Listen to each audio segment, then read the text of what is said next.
Hello বন্ধুরা, আসসালামু আলাইকুম।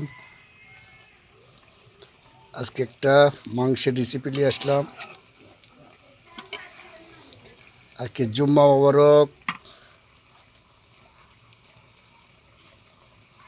সকল বন্ধুদের দোয়া ও ভালোবাসা।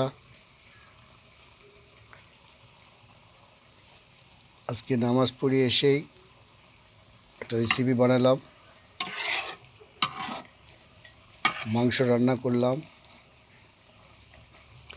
আর এক সাইডে দেখতে পাচ্ছেন পুঁই শাক, বেগুন, ডাউল দিয়ে পুঁই শাক।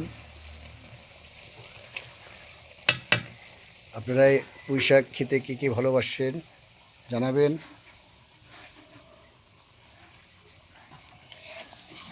মাংসটা হেভি কালার হয়েছে।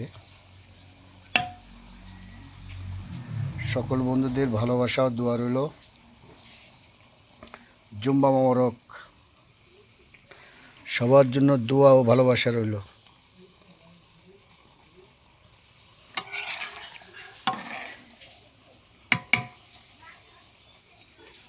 এক সাইডে পুঁই শাক, বেগুন, ডাউল দিয়ে,